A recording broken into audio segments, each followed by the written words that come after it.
Estados Unidos no imputaría ni buscaría castigar de ninguna manera al presidente venezolano Nicolás Maduro si deja el poder de manera voluntaria, dijo Elliot Abrams, enviado especial de la Casa Blanca para los asuntos de Venezuela, en una entrevista con la prensa. No estamos tras él, queremos que tenga una salida digna y que se vaya, expresó. No es una persecución.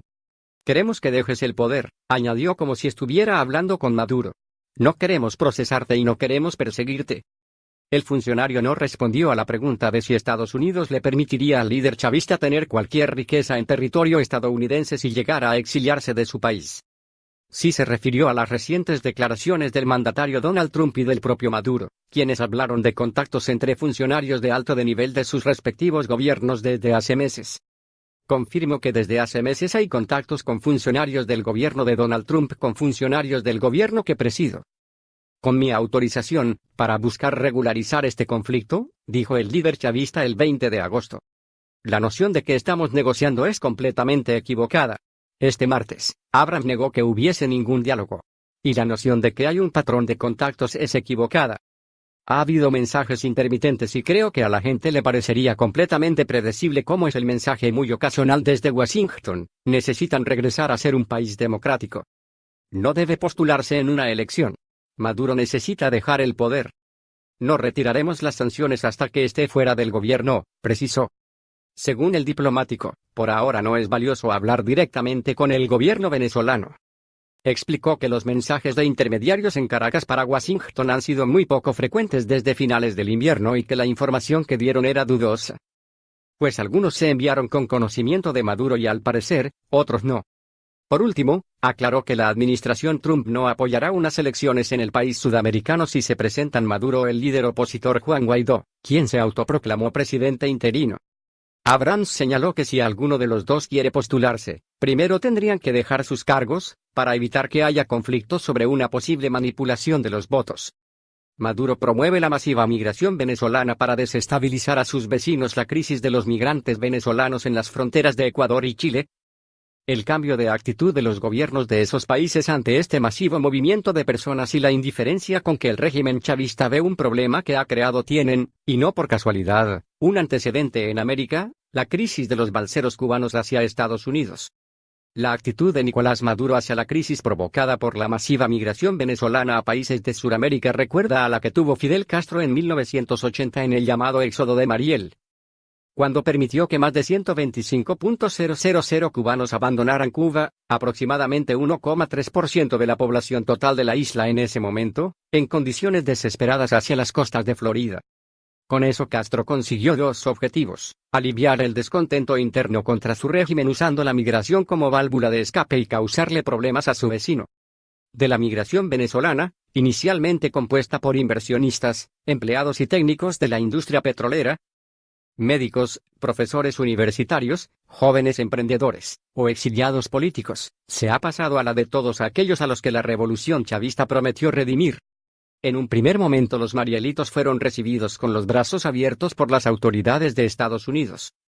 Hasta que los funcionarios de inmigración de ese país se percataron de que Castro estaba vaciando sus cárceles y hospitales psiquiátricos. Se estimó que 8.000 presos comunes fueron infiltrados en la oleada de honestas familias cubanas que deseaban simplemente tener una mejor vida.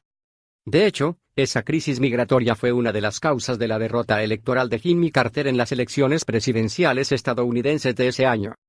Nicolás Maduro está haciendo exactamente lo mismo, pero a una escala mucho mayor, con los países vecinos de Venezuela en Sudamérica.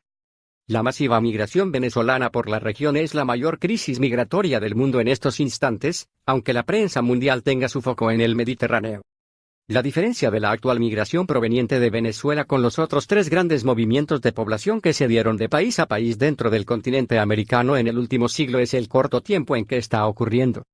Las migraciones de México y Cuba a Estados Unidos, y de Colombia a Venezuela se dieron en un lapso de 50 años. En cambio, el grueso de la migración venezolana hacia los países vecinos se ha dado en menos de 3 años. En 2015 se estimaba que casi 700.000 venezolanos se habían establecido en el exterior. En 2018 esa cifra saltó a 2,3 millones y hoy, según datos de Naciones Unidas, ha superado los 4 millones. El grueso no ha abandonado Venezuela por los aeropuertos, como en el pasado, sino por los 2.219 kilómetros de frontera con Colombia.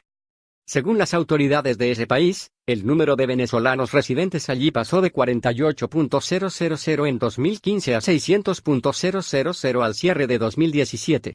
A inicios de este año eran más de 1,3 millones. Esa cuenta no incluye a los venezolanos con pasaporte colombiano, ni a los que usan ese territorio solo como cruce hacia destinos más lejanos como Perú, Chile, Argentina y Uruguay. Todos los días miles y miles de personas provenientes de Venezuela, en ocasiones se han contabilizado hasta en 37.000, cruzan el puente Simón Bolívar hacia Colombia. Ese es un flujo que no se detiene. El número de emigrados venezolanos solo en Sudamérica, sin tomar en cuenta a Colombia, se multiplicó por 10 en 2 años, de 90.000 a 900.000. Hoy se acerca a 1,5 millones. Como ocurrió en Estados Unidos cuando el éxodo de Mariel, la reacción inicial de las autoridades de estos países fue de brazos abiertos hasta que el proceso se transformó en una avalancha que trajo problemas inesperados. De la migración venezolana, inicialmente compuesta por inversionistas, empleados y técnicos de la industria petrolera, médicos, profesores universitarios, jóvenes emprendedores, o exiliados políticos, se ha pasado a la de todos aquellos a los que la revolución chavista prometió redimir. Pero además, a bandas de jóvenes delincuentes que crecieron en las 2 décadas de régimen chavista, el hombre nuevo, y que ahora pululan en ciudades como Bogotá o Lima desprestigiando a la diáspora venezolana. Venezuela está exportando hoy su crisis social a los países vecinos y Maduro lo promueve deliberadamente. Ante esta realidad, la política más realista, pero al mismo tiempo más difícil, es la adoptada por el presidente de Colombia, Iván Duque. Después de todo, es muy poco lo que puede hacer para controlar la frontera común. Pero el problema existe. Tratar de bloquearla solo traería aún más problemas. Toda la crisis social venezolana le está cayendo a Colombia con un efecto potencialmente desestabilizador para ese país. Si en Venezuela no hay un cambio político en los próximos meses, la situación se va a agravar. Por el contrario, considera que todo lo que le vaya mal a Duque es bueno para él. Para Maduro esa no es una mala perspectiva. Perjudicar a gobiernos que le adversan o le son críticos, la mayoría del Grupo de Lima. ¿Cuál es la lógica? Hacer daño. Exactamente como Fidel Castro vio a Miami en 1980. Y si es posible desestabilizarlos. Este es, por supuesto, un razonamiento perverso. Pero en el que, como en tantas otras cosas, Fidel Castro se adelantó 40 años, porque en 1980 ningún país del campo socialista permitía que su población emigrara masivamente. Precisamente por eso se construyó el muro de Berlín, para que la población no huyera del paraíso colectivista. Hacerlo era admitir un fracaso. Castro rompió ese mito con la frase, que se vayan, no los queremos. En la Venezuela chavista Diosdado Cabello ha llegado a decir que al que no le guste la revolución que se vaya. Por supuesto, Venezuela no es una isla como Cuba y por lo tanto Maduro no puede, aunque lo intentó, frenar el flujo de personas por las extensas fronteras terrestres del país. Pero al igual que los hermanos Castro ha descubierto en un problema creado por él la oportunidad de crearle más problemas al vecino. En particular con Colombia.